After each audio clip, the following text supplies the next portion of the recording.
Sanibonani igama Gogo sengibuyile futhi uhlelo leni oluthanda kakhulu lapho sithi khuluma nathi Gogo. Namhlanje bafethu sizokhuluma ngenye into. Angibizi ukuthi part 2 ye story sedliso. Ngibe ne-client eqhamukile basuka e-Eastern Cape. Baze bafika la kwaZulu banenkinga. Sisi uyakhala unilonda wenze yonke into njalo mehamba ephuma ayebantwini abahlolayo abaqamba amanga bathi usisi uthakathayo unomamezala. Right ke usisi uyafika kumina uhamba nomkhwenyana. Ngingangeni kakhulu endabeni yokhuzana ngizame uqoqa ulimi lami mangimhlolela ngizama ukurepha yonke into nje ngithi hayi einkingeni zabo ngizobasiza.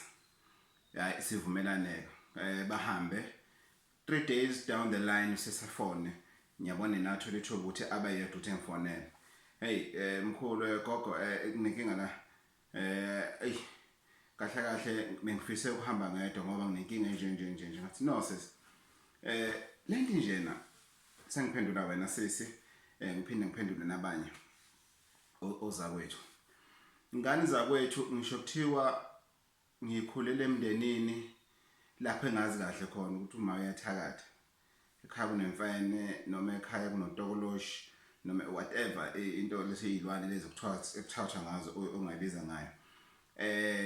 Uma ngizothi wena uzothi kumina eshanda uma uyathakatha ngibe nginaso iqiniseko ukuthi ngempela uma uyahamba akuzi kwehla kahle kumina. Kuyafana nakwena sisi uma ngizothi wena sithanda sami yazi ubaba wakho uyathakatha yini sivelela izinto ezinje lento ifuna isoka ke bazelana. Right singena conclusion manje ukuthi isixazululo silento lena sikuphi.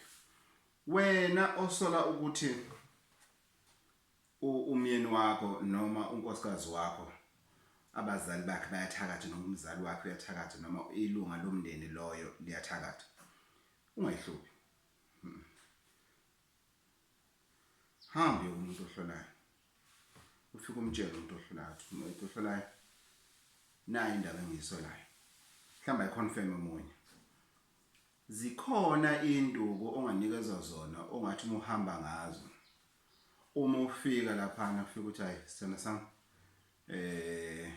njengoba nje ngitshela ukuthi ngizophuma ngeke umuntu obhekayo hayi ababona ngalutho wesithanda sami olutheni.